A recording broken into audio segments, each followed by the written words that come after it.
ফেব্রুয়ারিতে নির্বাচন হবে না এমন একটা ঘোষণা দিয়েছেন নাসিরউদ্দিন পাটোয়ারি, এবং সেই অনুষ্ঠানে আরেকটি ঘোষণা তিনি দিয়েছেন একেবারে সচেতনভাবে, সুন্দরভাবে। ডিজিএফআই গোয়েন্দা সংস্থা, তারা যদি আয়নাঘর করার চেষ্টা করে তাহলে ডিজিএফআই গুড়িয়ে দেওয়া হবে। সেই একই অনুষ্ঠানে এনসিপি নেতা প্রধান নাহিদ ইসলাম তিনি বলেছেন 1/11 গন্ধ পাচ্ছি বা 1/11 পদাঙ্ক শুনতে পাচ্ছি, এরকম কথাবার্তা আগেও বলা হয়েছে। তাদেরই সহচর, তাদেরই সহযোদ্ধা মাহফুজ আলম তিনি বলেছেন সরকারে থাকা অবস্থায় 1/11 শব্দ শুনতে পাচ্ছি। এই যে গন্ধ পাওয়া, এটা কি বিরিয়ানি রান্নার মতো কিংবা ইলিশ মাছ রান্নার মতো? প্রতিবেশী হয়ে শুনতে পাচ্ছি আমি পাশের বাসায় ইলিশ রান্না হচ্ছে, আজ শুক্রবার, তাই গরুর মাংস রান্না হচ্ছে, গরুর গোশত রান্না হচ্ছে। এটা আসলে পরিষ্কার হওয়া উচিত। 1/11 বলতে তারা কি বোঝান, 1/11 বলতে কি প্রেক্ষাপট, কি আবহ তারা শুনতে পান, এটা পরিষ্কার করা উচিত। যেহেতু রাজনৈতিক দল নিবন্ধন পেয়েছে, অভিনন্দন এনসিপিকে। নাসিরউদ্দিন পাটোয়ারির কণ্ঠে আত্মবিশ্বাস, প্রচণ্ড আত্মবিশ্বাস, যে আত্মবিশ্বাসের কারণে ভয় হয়, প্রচণ্ড ভয় হয়। কারণ বেশি আত্মবিশ্বাস মানুষকে ক্ষতি করে। যেটুকু দরকার সেটুকু থাকা শ্রেয়, সেটুকু থাকা খুব ভালো।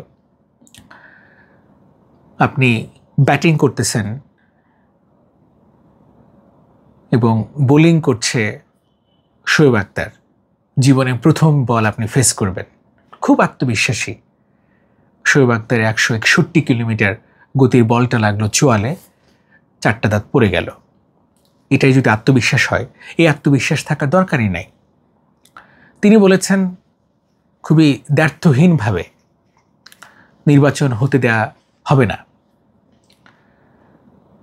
রিজভী সাহেব খুবই জেন্টলম্যান, অনেস্ট, যেটুকু চেনা যায়, যেটুকু দেখা যায় সেই প্রেক্ষাপটেই বলছি। বিএনপি নেতা তিনি বলছেন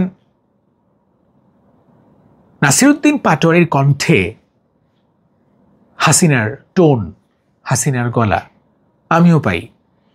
হাসিনা যেভাবে তুচ্ছতাচ্ছিল্য করতেন, যেভাবে মানুষকে অবহেলা করতেন, যেভাবে ফ্যাসিস্ট কথাবার্তা বলতেন, সেই একই কথাবার্তা, একই তুচ্ছতাচ্ছিল্য, একই অহমিকা, একই অহংকার নাসিরউদ্দিন পাটোয়ারির কণ্ঠে। একজন গণঅভ্যুত্থানকারী, শরীরে রক্ত প্রচণ্ড টকবক করা, তার কণ্ঠে এরকম থাকবেই। কতটুকু বলা যায়, কতটুকু ডেলিভারি দেওয়া যায়, এই ব্যাপারটা তার জানা উচিত। আমি পার্সোনালি নয়, অনেকেই হয়তো জানতে চাই তার কাছ থেকে কীভাবে তিনি জানলেন, কীভাবে তিনি বুঝলেন ফেব্রুয়ারিতে নির্বাচন হবে না। দুটা ব্যাখ্যা হতে পারে।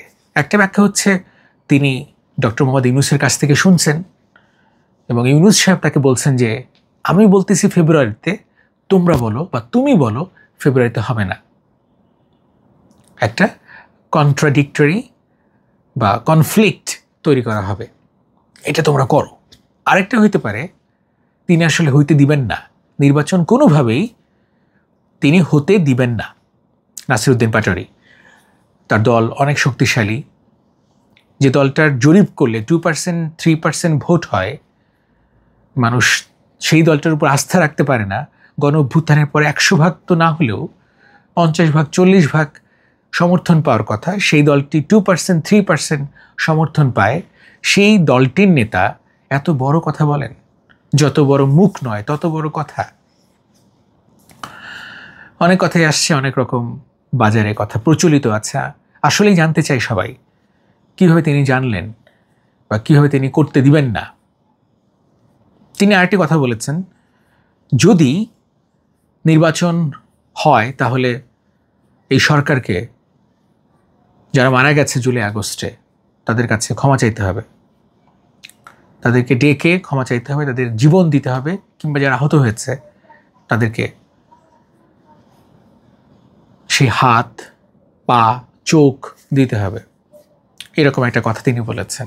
৭১ কিংবা যে কোনো রক্তক্ষয়ী সংঘর্ষে বা যে কোনো পরিস্থিতিতে যে ঘটনাগুলো ঘটে সেইটার অজুহাতে আপনি একটা বড় কাজ করবেন না। প্রতিদিন অ্যাক্সিডেন্ট হয় বলে কি আপনি রাস্তায় বের হন না? প্রতিদিন অপরাধ হচ্ছে বলে কি আপনি আপনার কাজগুলো থেমে থাকে? নিশ্চয়ই নয়। এই যে গণ অভ্যুত্থানের সরকার, সেই সরকারের কাছে এত মানুষের প্রত্যাশা, তিনি কি কিছু করতে পারলেন? কিছু করতে পারছেন? মানুষ সবচাইতে বড় জিনিসটা চায়, আমি যেটা বুঝি, আইনের শাসন। ছোট্ট করে 1 মিনিটে বলি, আইনের শাসন হলে কি হয়? ঘুষ, দুর্নীতি, ধর্ষণ, অ্যাবিউজ, অপরাধ, যে কোনো রকম অপরাধ সব কিছুই কমে যাবে, কারণ আইনের শাসন আছে। কোনো কিছু হলেই অ্যালার্ম বেল, কোনো কিছু হলেই সাইরেন, সঙ্গে সঙ্গে আপনি কট, কারণ আপনি অন্যায় করছেন। কে আপনি, কোথায় আপনি, কি করছেন আপনি, কি পরিচয় আপনার, পিতামহ কি, তারপর দাদামহ কি, এইগুলোর প্রসঙ্গই আসবে না। আপনি কট, কট মানে কট।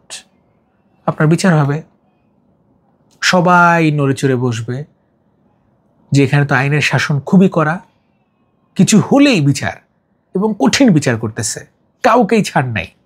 এই আইনের শাসন হলে এটা হয়, পুরো দেশ ঠিক হয়ে যায়, কোনো রকম ক্রাইম হবে না, 0% চলে আসবে, না হলেও 2%, 3% চলে আসবে। সেটাই পারে নাই। অনেক সংস্কারের কথা শুনে কিচ্ছু হয় না। কিন্তু কাম টু দ্য পয়েন্ট, এই যে নাসিরউদ্দিন পাটোয়ারি, তার কণ্ঠে আমরা যে দাম্ভিকতা দেখি, 300 আসনে তারা জিতবে, এবং খুব অবলীলায় একজন আরেকজনকে অপমান করা, সেইটা তারা করছে। সেটা বয়সের কারণে করতেই পারে। অনেকে তো ইচ্ছে পাকা হয়, আবার অনেকে অল্প বয়সে অনেক মেধাবী হয়। আমেরিকাস গট ট্যালেন্টে দেখলাম 2 বছর একটা বাচ্চা বড় বড় জটিল অঙ্ক করতেছে। এটা ব্যতিক্রম, কিন্তু হচ্ছে তো। এই ছেলেরাই তো গণ অভ্যুত্থান করছে। ফ্যাসিস্ট 15-16 বছর যে রেজিম, ভাই, সেই রেজিম থেকে মুক্তি মিলাইছে। আমরা ভীষণ হ্যাপি, পার্সোনালি আমি খুব হ্যাপি। তোকে হত্যা বিচার পাই নাই, এইটা আমাকে সারা জীবন পোড়াবে।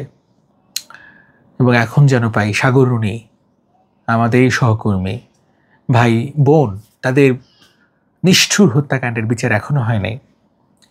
সেটা হবে এই প্রত্যাশায়, আশায় বুক বাঁধি, কিন্তু না, কিচ্ছু হচ্ছে না। বারবার পেছাচ্ছে, ওরা পারে নাই, এরাও পারছে না। এইটি যেন না বলতে হয়, বরং যেন বলি ইউনূসের শাসনে বদলে গেছে বাংলাদেশ। আরও কয়েকটা মাস আছেন, প্রত্যেকটা মন্ত্রণালয় সঠিকভাবে কাজ করবে, এবং নাসিরউদ্দিন পাটোয়ারি কিংবা নাহিদ কিংবা মাহফুজ আলমকে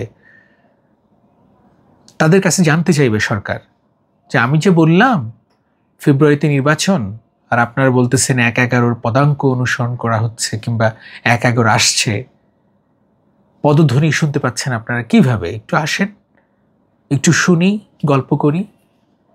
নাসিরউদ্দিন পাটোয়ারি, আপনি যে এত কথাগুলো বলছেন কিভাবে জানছেন? একটু শুনি, একটু বলি। কেউ কেউ বলছেন তারা কেন গ্রেপ্তার হচ্ছে না। গ্রেপ্তারের মতো অপরাধ করলে গ্রেপ্তার না হওয়াটা, এটাও একটা অপরাধ। ধন্যবাদ সবাইকে।